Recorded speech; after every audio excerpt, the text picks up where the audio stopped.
niyo ba na ang golden foil na to ay swerte sa ating mga pitaka?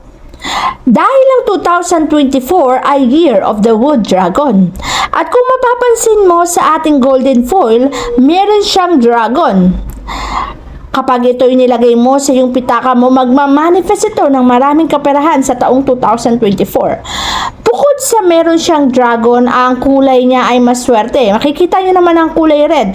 Lagi kong sinasabi, ang malakas na enerhiya ay kapag merong red sa loob ng pitaka, pero wag niyo sobrang damihan. Kaya kung makikita niyo sa golden foil na to, tama lamang ang mga red na makikita niyo, hindi sobrang dami. At sinamahan siya ng golden yellow na kulay, na isa ring maswerteng kulay sa taong 2024. Ang mga maswerteng kulay sa taong 2024 ay golden yellow at red, at ang kombinasyon ng golden yellow at red na yan kapag pinagsama at ipinasok mo sa pitaka mo katulad ng golden foil na to,